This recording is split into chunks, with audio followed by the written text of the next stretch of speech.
Hi, I'm Pat Kiernan. This is Pat's Paper as we go through the headlines of newspapers across the nation each weekday morning.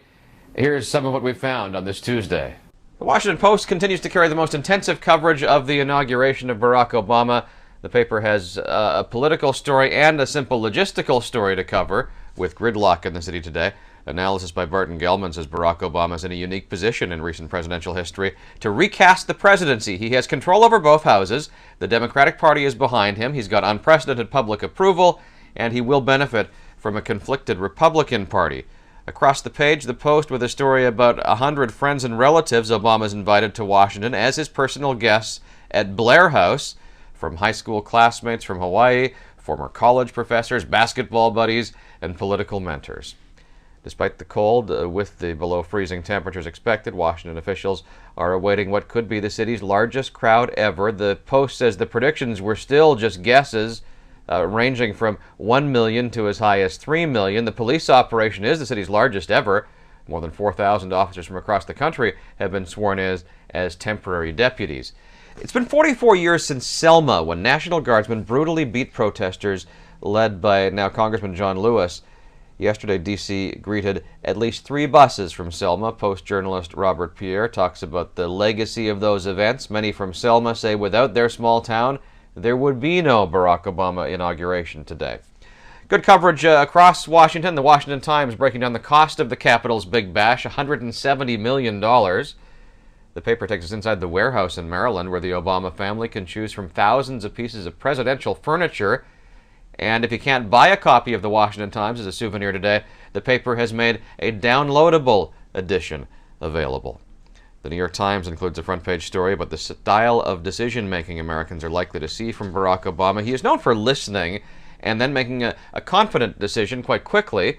The story says, throughout the 77 days since his election, he has been a font of cool confidence, never too hot, never too cold, seemingly undaunted by the magnitude of troubles awaiting him and unbothered by the few setbacks that have tripped him up.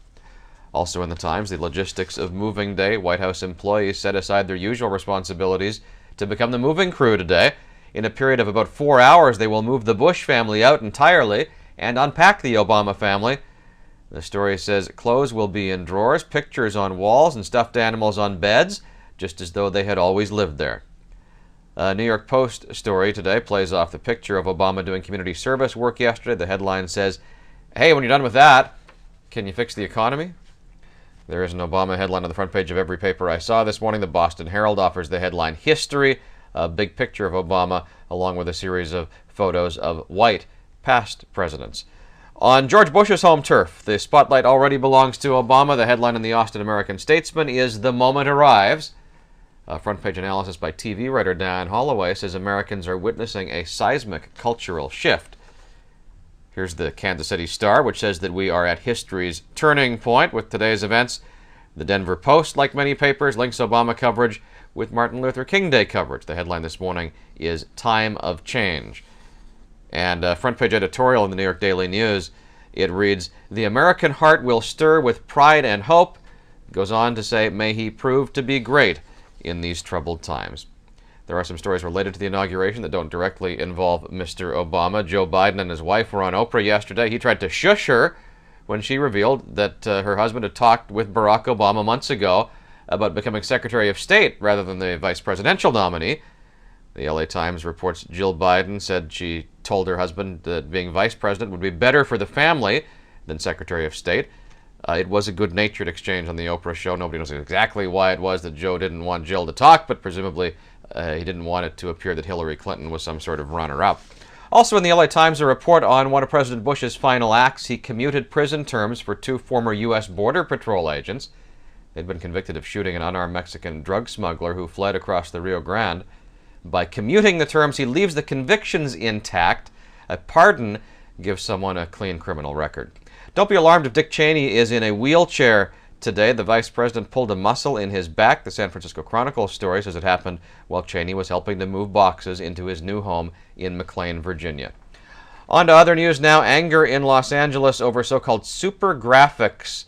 This is the advertising that is draped across buildings. The LA Times says despite a moratorium on those billboards, they continue to appear. Landlords looking for extra cash claim the advertising is protected as free speech. Free speech doesn't seem to be something that the government has to worry about much. In Thailand, the Miami Herald among the papers with details on the conviction of the Australian writer Harry Nicolaides, sentenced to 3 years in prison in Thailand for insulting the monarchy in a novel that sold just 7 copies. There is news this morning about the fins in the frigid Shrewsbury River in New Jersey. Scientists want to leave them be, but locals have fallen in love and want to save them. The Kansas City Star among the papers with the story. Already a few dolphins have died. 8 may have gone out to sea, but the remaining 5 have not been seen since Thursday. There's a touching story about Emily Smith of Texas, a heart transplant at the age of 7. Her older sister suffers from the same heart problems and remains on a transplant waiting list. Their hearts don't relax as they should between pumps, so they don't properly fill with blood. The Fort Worth Star-Telegram quotes Emily's surgeon, who says she is doing wonderfully after the operation. A report in the Boston Herald today, a study by the Brookhaven National Laboratory finds women generally find it more difficult than men to suppress their hunger. Participants in a study were quizzed about their favorite foods, then told to suppress thoughts of hunger and eating. Brain scans showed men were more successful in suppressing those hungry thoughts. Finally, the kids have moved out to college. Now what do you do? From the science pages of the New York Times, columnist Tara Parker Pope reviews research into happiness of parents.